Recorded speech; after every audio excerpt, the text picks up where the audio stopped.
Hey guys, welcome to the second episode/video of my podcast series where I just talk about things that I've gone through or experienced that have been on my mind recently and that I just feel like talking about.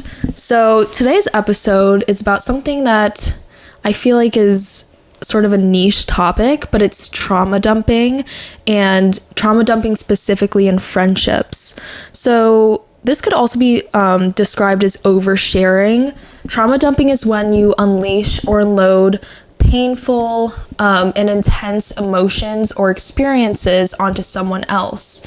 So it's usually one-sided, but I guess there could be a friendship where people continuously trauma dump to each other, and it sort of creates what's known as a trauma bond sometimes. And I know that word can have a lot of different meanings, but the kind of context I'm talking about is where people share very personal information to each other that could be deemed as slightly inappropriate given the context of the situation. So trauma dumping will happen when the person who's receiving it is maybe not well equipped to handle the person who's unleashing these emotions onto them. So this could be very early in the friendship, in an early stage of the relationship, and maybe you don't know them that well, or maybe it's just during a time where you're not expecting such deep content to be receiving. So maybe you're at like a family gathering, or you're at someone's birthday party, and someone that you don't know very well or that you're mutual friends with starts unleashing all of this information that you don't really know what to do with. A really good podcast episode I want to shout out is Emma Chamberlain's episode on oversharing, where she shares her experiences as an oversharer. And I'm sort of going to be doing something slightly different, where I'm going to be talking specifically more like about trauma dumping, where it can get a little problematic. And I have multiple times been on the receiving end of trauma dumping. So I've definitely probably trauma dumped a couple of times in my life without realizing it. And a lot of times I don't think it's intentional, because it is kind of awkward and can sometimes be harmful towards the friendship. So yeah, I don't think it's always intentional. Sometimes it is. And when it is, it could be like they're trying to gain sympathy from the other person, which is sort of manipulative. But yeah, I've just been on the receiving end, and I want to talk about when you're on the receiving end of trauma dumping and how it can be handled and how I've tried to handle it in the past. We're just gonna, I guess, start in elementary school like the last episode, because I actually had a friend who I don't really remember a lot about her. We were friends because of an after-school daycare program thing. But I guess I was like 7 or 8 at the time. And it's not like we hung out outside of this daycare program. So our friendship was confined to the after-school program. I guess I shouldn't call it daycare, because that makes it sound like I was really young. I was 7 or 8. She had a lot of trauma for a young girl. She was maybe a year or two older than me. So I kind of looked up to her, and that's why I think it was slightly inappropriate. Also just because of her age. And maybe she didn't really know what to do with the information and experiences she had. But yeah, we were both quite young, and I sort of saw her as like an older figure that I looked up to, and she would just sort of trauma dump on me and tell me about all of these past family experiences that I didn't know what exactly to do with. It seemed like there was a lot of trauma there, and I just sort of tried to be a good friend. But yeah, I don't really remember much about what happened after that. Then I've had a couple of other friendships where they've told me some very like intense and personal things, and sometimes, you want to recommend maybe you should see a therapist, but then you don't want to overstep that line of telling them what to do. I also don't think in a lot of circumstances and situations I knew how serious the troubles were, because sometimes it would be covered with humor, or sometimes it would just be brushed away after they mentioned it. And I want to say that you are not expected to save this person.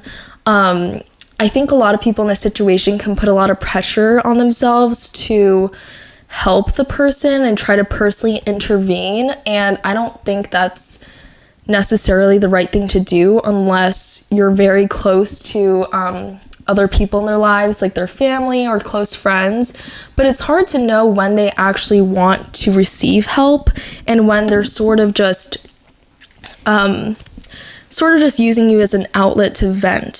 Sometimes they don't actually want help, and that's another hard thing, is when friends don't really want you to help them through the situation, but they expect you to sit and listen to everything that they've gone through. It puts you in a sort of weird situation where it's like, well, where do I go from here? And where does our friendship go from here? Because if the friendship kind of consists of trauma dumping and always talking about intense and personal things, it's not a 100% healthy relationship, in my opinion, because one or two parties are going through something that they should seek professional help for. And yeah, it's hard because everyone is going through their own thing, but it's hard to have a friendship when someone is struggling so much and they're not willing to receive help. And a lot of times I've had experiences where these friendships haven't even lasted very long just because the person was, in some cases, unreliable. And it turned out that they were not great communicators. And some of these people who tend to trauma dump, tend to overshare, also blame bad communication on other factors that are seemingly out of their control. I've noticed that, and I think it's very common in this day and age to blame not texting someone on mental health, which is sort of a nuanced topic, and I don't want to fully get into it, but I think that is true within reasonable circumstances. And if a friend is seeming to not respond or reciprocate your communication efforts and the amount of effort you put into the friendship, whether that's because of mental health or not, the friendship may not be serving you in the highest potential that it could be, and it may be time to move on from these type of friendships where it seems like you're always lending a helping hand and and you're not getting the time and effort back in return. And this may be seen as selfish, but at the same time, there are friends who will uplift you just as you uplift them and support you through any tough times just as much as you supported them through their tough times. And I think these friendships are what we should focus on. I would give the friends who you've had trauma dumping experiences with the time to fully heal from those situations. And also, you can suggest that they find help or maybe send them resources, but from there you just really have to trust that they're gonna follow through and try to get help so that you guys can have a thriving friendship and relationships. So it's sort of an interesting topic, is the whole trauma dumping and trauma bonding thing. And I think a lot of people don't realize that it can really affect friendships, and it can also give this illusion that you fully trust them and that you think of them as a super close friend, but when it turns out that that's not the case, or you just sort of do that with everyone, it can be a little harmful towards the person because they spent so much time and energy into trying to help you.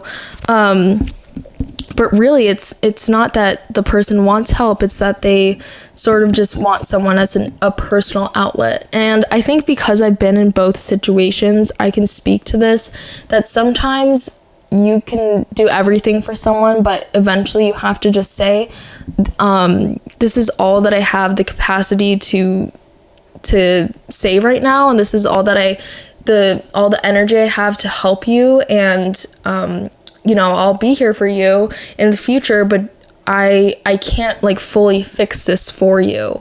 And that's really important, to make sure that if these people are expecting you to fully fix something for them, they're never going to be in a good place once the next time that something bad happens. So yeah, as you have to sort of encourage them to grow that tool set and that toolkit so that they can handle these things without having to trauma dump, and they know where the resources are for them to look and all of that stuff. So yeah, I just wanted to touch on that a little bit. And friendship breakups in general and friendship troubles are something that I feel like just get more common in life, especially in your early 20s. It just seems to be like a breeding ground for friendship issues.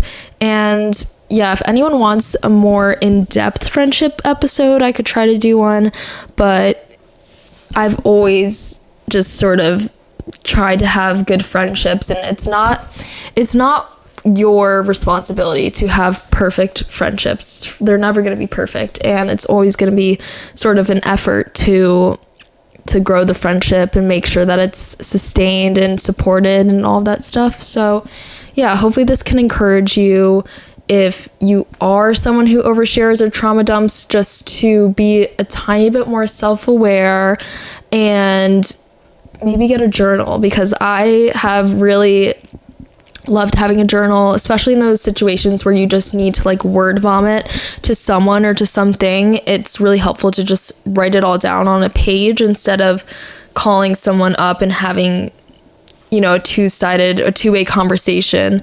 Like sometimes that helps, but sometimes you just need to get it out and to just sit with it, and then that will help you get over it. So hopefully this was good advice, and I hope someone can relate, because I feel like I don't know if like people have been in trauma dump / trauma bond friendships, and I don't know if that's like a common experience or not, but yeah, hopefully you enjoyed listening to this short little episode, and I'll have a couple more posted later. Thank you.